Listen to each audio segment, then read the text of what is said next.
저는 개인적으로 요즘 계속 기도하는 것이 있습니다. 그것은 바로 하나님, 제가 하나님의 마음을 더 알아가게 해주세요. 제가 하나님의 그 사랑을 더 깊이 알아가게 해주세요 라는 기도입니다. 그렇게 기도하는 가운데 요한복음 말씀이 생각이 났습니다. 많은 복음서, 4개의 복음서가 있지만 이 요한복음은 하나님께서 어떻게 우리를 사랑하셨는지를 자세하게 예수님을 통해서 우리에게 말씀하고 있는 책이 요한복음이기 때문입니다. 이 요한복음은 사복음서 중에서 이 마태, 마가, 누가, 요한 이 4개의 복음서 중에서 가장 나중에 기록된 책입니다. 대부분의 학자들은 AD 100년 이전에 이 요한복음이 기록이 되었을 것이라고 이야기를 합니다. 이 AD 100년은 예수님께서 하늘로 올라가신 지 70년 정도가 지난 기간을 이야기합니다. 그런데 요한이 이 요한복음을 기록했던 당시의 상황을 보면 이때 당시 예수님께서 하늘로 올라가신 지 70년밖에 지나지 않았는데 굉장히 혼란스러운 상황들이 있었다는 것을 알 수가 있습니다. 교회 바깥에서는 어떤 일들이 있었을까요? 로마 제국이 예수님을 믿는 사람들을 박해하고 있었습니다. 그 이유는 이 기독교인이라고 하는 사람들이 하나님 앞에서 모든 사람이 평등하다라고 이야기하면서 로마의 그 계급사회를 무너뜨리려고 한다는 이유였습니다. 특히 하층민들을 선동해서 이 로마를 무너뜨리려고 한다. 그것이 바로 기독교인들을 핍박하는 아주 이 사람들이 중요하게 생각하는 이유였습니다. 그리고 기독교인들은 모일 때마다 초대교회에서는 성찬식을 했습니다. 그런데 성찬식을 할 때마다 예수님의 몸과 피를 상징하는 이 떡과 포도주를 마셨죠. 그런데 이 사람들은, 교회 밖에 있는 사람들은 기독교인들을 향해서 얘기했습니다. 이 사람들은 모이기만 하면 사람의 몸과 피를 먹는 사람들이다. 이렇게 유언비어를 퍼뜨리고 잘못된 여론을 만들어서 사람들이 기독교인들을 반사회적 집단으로 오해하게끔 그렇게 분위기를 만들었습니다. 교회 내부적으로는 어땠을까요? 교회 내부적으로는 예수님이 하나님의 아들이 아니다 라는 주장들이 교회 안에서 퍼져나가기 시작했습니다. 그리고 이와는 또 정반대로 예수님은 원래 실존 인물도 아니었다. 예수님은 만들어낸 인물이다 라는 주장까지도 그렇게 교회 안에서 퍼지게 되었습니다. 예수님이 올라가신 지 70년밖에 되지 않았는데 벌써 예수님에 대한 이야기가 왜곡이 되고 그것이 거짓이라고 주장하는 일들이 교회 안에서도 일어나게 되었던 것입니다.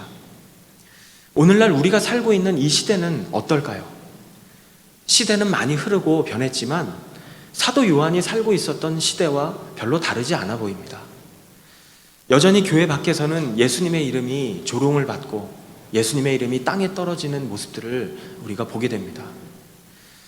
그리고 교회 안에서는 진리가 공격을 받는 일들이 교회 안에서 벌어지는 것을 볼 수가 있습니다. 그런 시대에 우리가 살고 있다는 것도 다시 한번 생각해 보게 됩니다. 초대교회의 성도들은 벌써 예수님이 승천하신 지 몇십 년 지나지 않아서 이러한 여러 가지 문제에 직면하게 되었습니다. 이러한 어려움 속에서 예수님의 제자였던 사도 요한, 예수님이 계실 때 예수님과 함께 먹고 자고 함께 다녔던 예수님의 제자죠. 예수님이 어떤 분이신지를 너무나 잘 알았던 이 사도 요한은 결국 복음서를 써야겠다라고 생각을 합니다. 이때 당시에는 사복음서 중에 요한복음이 제일 마지막에 쓰여졌다고 말씀을 드렸습니다. 마태복음, 마가복음, 누가복음은 이미 교회 안에 돌아다니면서 사람들에게 읽혀지고 있었던 것으로 보입니다. 그럼에도 불구하고 이 사도 요한이 예수님에 대한 이야기를 써야 되겠다라고 생각했던 이유가 무엇일까요? 그것을 요한복음 20장 31절에서 우리는 찾아볼 수가 있습니다. 같이 읽겠습니다. 그러나 이것들이 기록된 목적은 여러분들로 하여금 예수가 그리스도이시며 하나님의 아들이심을 믿게 하고 또 믿어서 예수님의 이름으로 생명을 얻도록 하기 위함입니다.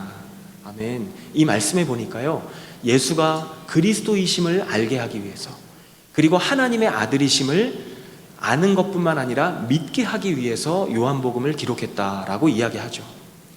그리고 그렇게 예수님을 믿은 사람은 여기 뒤에 보시면요, 예수의 이름으로 생명을 얻도록 하기 위해서 요한복음을 기록했다라고 이야기합니다. 그럼에도 이 요한이 이렇게 이야기하고 있음에도 불구하고 사람들은 여전히 예수님의 가르침을 오해하고 있었고 또 왜곡해서 믿고 있었다는 것입니다. 이런 상황에서 요한이 요한복음을 기록했다는 것을 생각해 봤을 때, 그때 당시에 이 책을 기록할 수밖에 없었던 시대적인 상황, 분위기, 이런 시기, 이런 것들을 생각해 봤을 때 우리에게 시사하는 바가 굉장히 많이 있더라고요. 그것은 무엇일까요? 이 시대가 아무리 혼란스럽고 아무리 어렵다 할지라도 하나님이신 예수 그리스도를 믿고 바라보는 사람은 하나님이 주시는 생명을 어떤 상황에서도 누리며 살아갈 수 있다는 것입니다. 그것이 하나님께서 요한을 통해서 우리에게 주신 메시지인 줄로 믿습니다. 아무리 내가 처한 상황이 혼란스럽고 또 복잡한 상황에 있다 할지라도 하나님이신 예수 그리스도, 그분을 바라보고 늘 신뢰하며 살아갈 때 하나님이 우리와 동행하시며 우리에게 생명으로 함께 하시는 줄로 믿습니다. 그렇다면 우리가 믿고 바라봐야 할 예수 그리스도, 그분은 어떤 분이실까요? 첫 번째로 예수님은 하나님이시라고 말씀합니다. 예수님은 하나님이십니다. 다른 복음서들이 예수님의 기원, 예수님의 존재를 언제부터 설명하고 있을까요? 보니까요, 복음서를 이렇게 비교해서 예수님의 기원을 보니까 마가는 예수님의 공생의 사건부터 예수님의 존재를 언급하고 있습니다. 예수님이 이 땅에 오셔서 침례를 받으셨을 때부터 예수님의 존재를 이제 이야기하고 있죠. 마태는 어떻습니까? 마태는 구약과의 관련성을 가지고 예수님의 존재를 설명하고 있습니다. 그리고 누가는 예수님이 언제부터 등장하셨는가, 예수님이 언제부터 존재하셨는가를 이야기할 때 로마 시대의 정치적 상황, 그러니까 어떤 무슨 황제 때 예수님이 태어나셨다라고 이야기를 합니다. 그런데 요한은 유독 예수님의 기원을 창조 전부터 계신, 태초에 계신 하나님이시다라고 이야기를 하면서 이야기를 시작합니다. 예수님은 하나님이시라는 것입니다. 이때 당시에도 예수님을 하나님으로 믿지 못하는 사람들이 많이 있었기 때문입니다. 요한은 예수님이 태초부터 계셨던 하나님이라고 이야기합니다. 1장 1절 같이 읽겠습니다. 태초에 말씀이 계셨습니다. 그 말씀은 하나님과 함께 계셨고 그 말씀은 하나님이셨습니다. 태초부터 함께 계신 하나님이시라고 말씀합니다. 여기서 말씀이라는 단어를 보니까 로고스, 헬라어로 로고스라는 단어입니다. 그리고 구약적인 배경을 가지고 보면 지혜라는 단어로도 이해할 수가 있습니다. 로고스라는 개념은 이 고대 그리스 사람들이 가지고 있던 개념입니다. 이것은 눈에 보이지는 않지만 생명을 가지고 있는 존재를 말합니다. 실체가 있는데 눈에 보이지는 않습니다. 그래서 이 헬라 사람들은 로고스라는 존재에 대해서 눈에 보이진 않지만 실제로 존재하는 그 무엇이 있다라고 생각을 했습니다. 그런데 요한은 바로 그 로고스가 예수 그리스도라고 이야기를 합니다.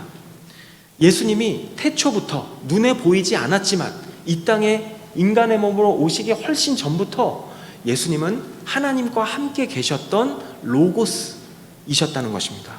하나님과 함께 계시면서 무슨 일을 하셨는지를 3절과 4절을 통해 같이 읽겠습니다.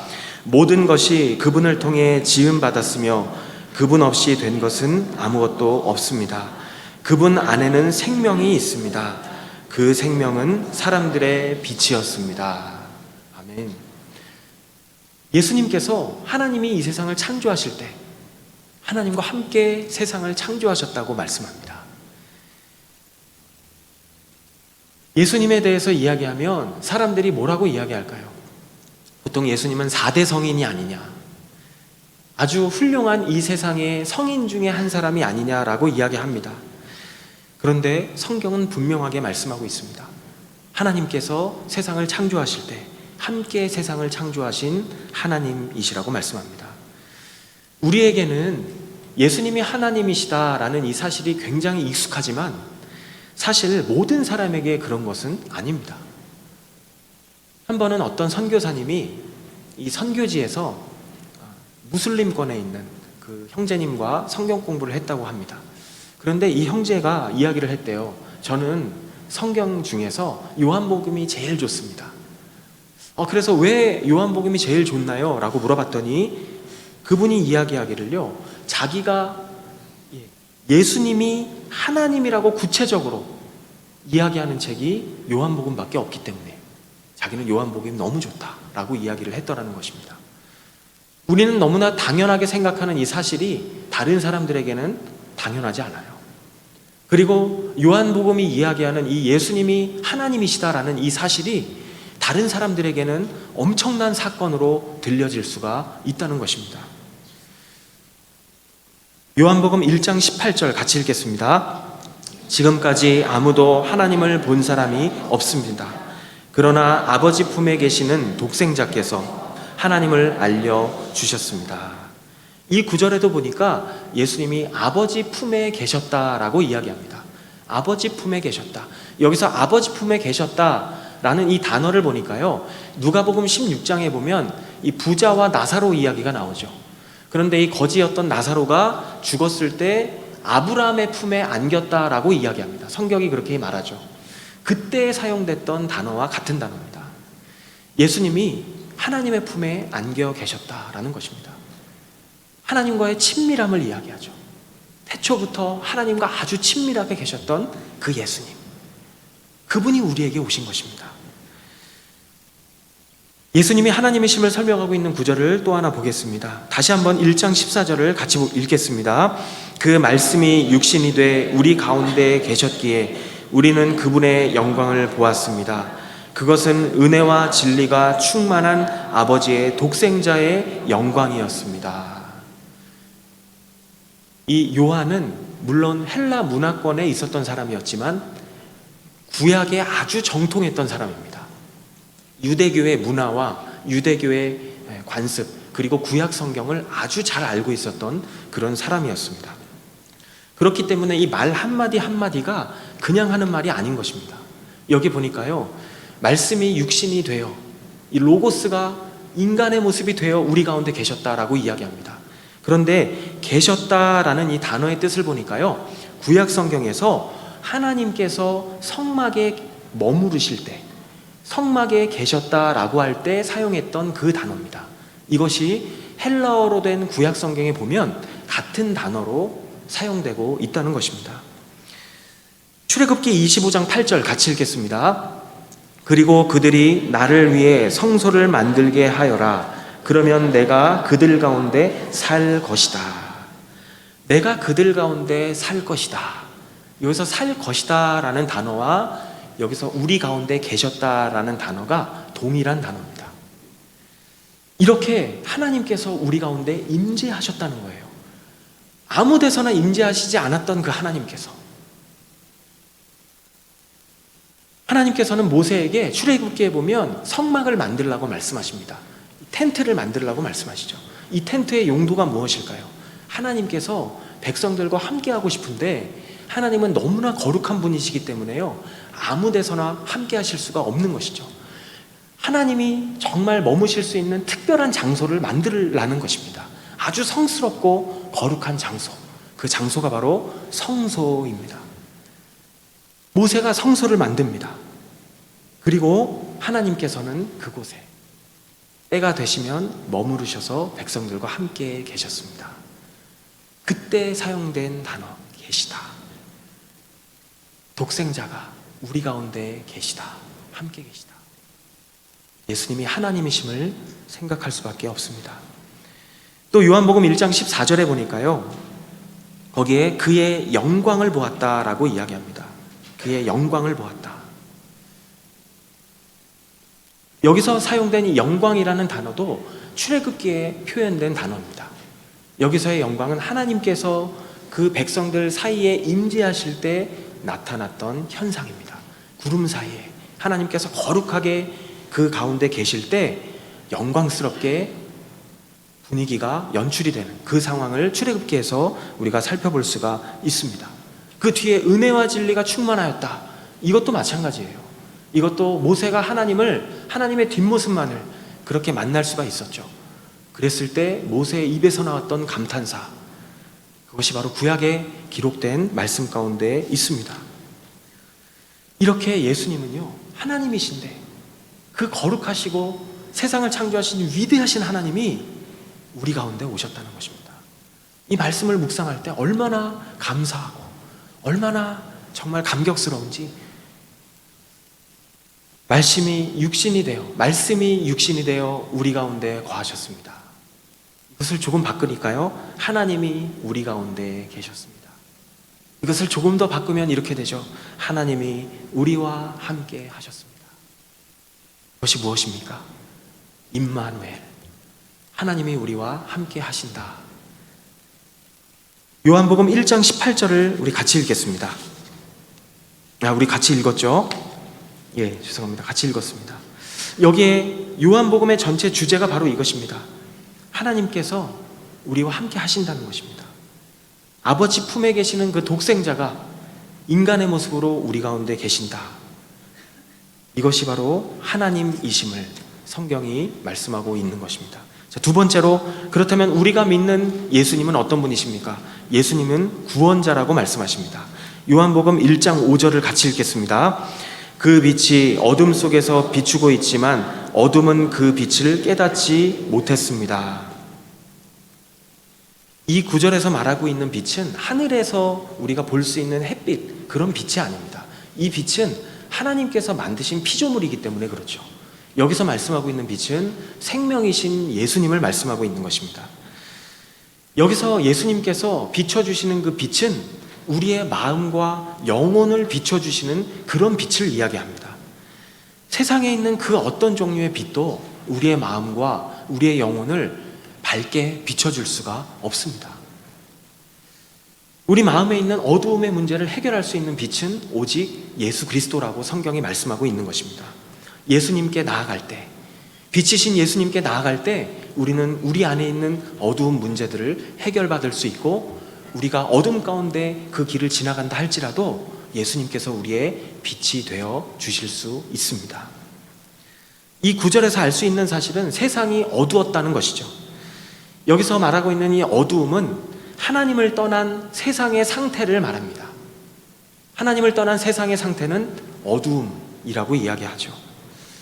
구약시대에 어땠을까요? 하나님께서 많은 선지자들을 통해서 이스라엘 백성들에게 하나님의 뜻이 무엇인지를 알려주셨습니다. 하나님의 마음을 알려주셨습니다. 그런데 백성들은 깨닫지 못했습니다. 그리고 하나님을 거부했습니다. 그런데 이제는 하나님께서 직접 하나님이신 예수 그리스도를 우리에게 보내주셨습니다. 요한복음 1장 16절에서 17절 같이 읽겠습니다. 그분의 충만함으로부터 우리 모두는 분에 넘치는 은혜를 받았습니다. 율법은 모세를 통해 주셨지만 은혜와 진리는 예수 그리스도를 통해 왔습니다. 구약시대에 하나님께서 이스라엘을 구원해 주시고 율법을 주신 것도 은혜이지만, 정말 감사한 일이지만, 정말 넘치는 은혜, 그것은 하나님이신 예수 그리스도가 우리 가운데 오셨던 그 사건, 그것이 바로 우리에게 넘치는 은혜라고 말씀하고 있습니다. 예수님이 누구를 위해서 이 땅에 오셨을까요? 우리를 위해서, 더 정확하게 얘기하면 나를 위해서 이 땅에 오셨습니다. 내 마음이 죄로 인해서 아니면 그 무언가로 인해서 어둡고 힘들 때 빛이신 예수님이 나를 위해서 오셨구나. 우리는 예수님의 오신 목적을 생각할 수가 있습니다. 예수님과 함께할 때 우리의 삶은 밝아질 수 있습니다. 이것은 수많은 성경의 인물들이 증거하고 있을 뿐만 아니라 역사 속에서도 수많은 증거들을 찾아볼 수가 있습니다. 그렇다면 우리는 어떻게 하나님이시며 구원자이신 예수님과 함께할 수 있을까요? 그것은 예수님을 믿음으로 함께할 수 있습니다. 저를 한번 따라서 말씀해 보실까요? 예수님을 믿고 예수님을 신뢰함으로 예수님과 동행할 수 있습니다. 아멘. 예, 오늘 본문은 하나님의 자녀가 되는 방법을 이야기합니다. 하나님의 자녀가 되는 방법을 이야기할 뿐만 아니라 하나님의 자녀가 된 사람들도 예수님을 신뢰하며 살아갈 때 예수님과 동행할 수 있다고 성경이 말씀하고 있습니다. 요한복음 1장 12절은 이렇게 말씀합니다. 같이 읽겠습니다. 그러나 그분을 영접한 사람들, 곧 그분의 이름을 믿는 사람들에게는 하나님의 자녀가 될 권세를 주셨습니다. 아멘. 그분을 영접한 사람들, 영접한다는 것은 내가 친구를 반갑게 맞이하는 것처럼 말 그대로 예수님을 반갑게 내 삶의 구원자와 삶의 주인으로 맞아들이는 것을 이야기합니다. 그렇게 될 때 우리는 하나님의 자녀가 될 수 있다고 말씀합니다. 요한복음 1장 13절을 같이 읽겠습니다. 이 사람들이 하나님의 자녀로 태어난 것은 혈통이나 육정이나 사람의 뜻으로 된 것이 아니라 하나님의 뜻으로 된 것입니다. 아멘. 이때 당시에 하나님의 자녀가 어떻게 하면 될 수 있나요? 이런 질문이 있었는데요. 그에 대한 많은 대답들이 있었던 것 같아요. 그런데 1장 13절은 분명하게 말씀합니다. 하나님의 자녀가 될 수 있는 방법은 혈통으로 되는 것이 아니다 라는 것이죠. 혈통으로 되는 것이 아니라는 것은 부모님으로부터 물려받는 것이 아니라는 것입니다. 내 부모님이 하나님의 자녀라고 해서 내가 하나님의 자녀가 되는 것이 아니라는 것입니다. 그리고 육정으로 되는 것이 아니다. 이게 무슨 말일까요? 민족적인 특권으로 하나님의 자녀가 되는 것이 아니라는 것입니다. 특별히 유대인들은 자신이 유대인이라는 이유만으로도 하나님의 자녀가 될 수 있다. 나는 하나님의 자녀다 라고 생각을 했습니다. 그러나 그것이 아니라고 성경이 분명하게 말씀하고 있죠. 또 사람의 뜻으로, 사람의 의지로, 사람의 생각으로 되지 않는다라고 말씀합니다. 오직 하나님의 자녀가 될 수 있는 방법은 예수 그리스도를 영접하는 사람, 그분의 이름을 믿는 사람, 그 사람이 하나님의 자녀가 될 수 있다라고 이야기합니다. 그러면서 이야기하죠. 여기 보니까요, 하나님의 자녀가 되는 것은 마지막 부분에 하나님의 뜻으로 된 것입니다. 사람이 할 수 없는 것입니다. 그러면서 앞에 있는 영접하는 자, 영접한 사람들과 하나님의 뜻으로 된 자를 동일하게 이야기하고 있습니다. 곧 내가 하나님의 뜻으로 하나님의 자녀가 되기 원한다면 예수님을 영접하면 되는 것입니다. 십자가에서 죽으신 그 예수님을 나의 구원자로, 내 삶의 주인으로 그렇게 인정하며 살아갈 때, 매 순간 인정하며 살아갈 때 우리는 예수 그리스도께서 내 삶 속에서 일하시는 것을 경험할 수가 있습니다. 그 예수님은 내가 세상 끝날까지 우리와 함께 하시며 우리의 삶을 선하게 이끌어 주시겠다고 약속하셨습니다. 실존주의 철학자로서 이 프랑스 사람이었습니다. 세계적인 지성인이라고 불리웠던 사르트르라는 철학자가 있습니다. 이 사람이 1980년에 이분이 병원에 병으로 입원을 하게 됐습니다. 그런데 병원에서 한 달 가까이 지내는 동안 이분의 모습은 소리 지르고 발악하고 정말 미치광이처럼 그렇게 지냈다고 기록하고 있습니다. 죽음에 대한 공포 때문이었다고 합니다. 자신이 언제 죽을지 모르는 것 때문에 자기 아내에게 자신의 병이 무엇인지를 물어보지도 못했다고 합니다. 한 시대의 중요한 업적, 위대한 업적을 남겼다고 하는 그 철학자가 그렇게 삶을 마감했습니다. 사르트르가 죽고 난 이후에 어떤 사람이 신문에다가 이런 글을 썼다고 합니다. 사르트르의 마지막이 그렇게 비참했던 이유는 그에게 돌아갈 고향이 없었기 때문이다. 한편 독일에는 이 본 회퍼라고 하는 목회자가 있었습니다. 신학자였습니다. 이분은 사르트르와 비슷한 시기에 태어났던 분이었습니다. 이분은 세계 2차 대전 중에 나치에게 항거하다가 잡혀서 독일 수용소에서 죽어갔습니다. 어느 날 그가 그 감방에 있을 때 이 죄수를 부르러 온 간수가 그분의 이름을 불렀습니다. 그분은 자신의 이름을 듣고 이제 내가 죽는 날이구나 라는 것을 알게 됐습니다. 그리고 나서 감방 동료들에게 이렇게 이야기하면서 감방을 나갔다고 합니다. 형제 여러분, 내게 죽음이 왔습니다. 그러나 이것은 마지막이 아닙니다. 이것은 시작입니다. 주님이 나를 위해 예비하신 집으로 갑니다. 다시 만날 때까지 안녕히 계십시오. 두 사람의 차이가 무엇일까요? 한 분은 예수님을 모르고 살아가는 사람, 그러나 한 분은 예수님을 모르는 것이 아니라 모시고 살아가는 사람이었다는 것입니다. 예수님을 모르는 사람들은 예수님께서 주시는 이 빛을 경험하지 못합니다. 그들에게 죽음은 무엇입니까? 특별히 불편하고 아주 두려운 것입니다. 그들에게는 심판과 멸망의 시작입니다. 이 땅에 사는 동안에 예수님을 모른다면 그 어떤 선행도, 그 어떤 지식도, 그 어떤 노력도, 그 어떤 부유함도 결코 그에게 참된 만족을 줄 수가 없습니다.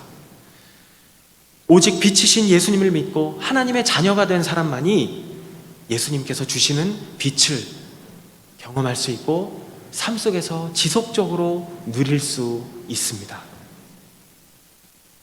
우리가 하나님 앞에 가는 그 순간까지 죽음은 우리에게 두려움이 아닌 새로운 시작이라고 그렇게 성경이 하나님의 자녀들에게 말씀하고 있습니다. 빛이신 예수 그리스도,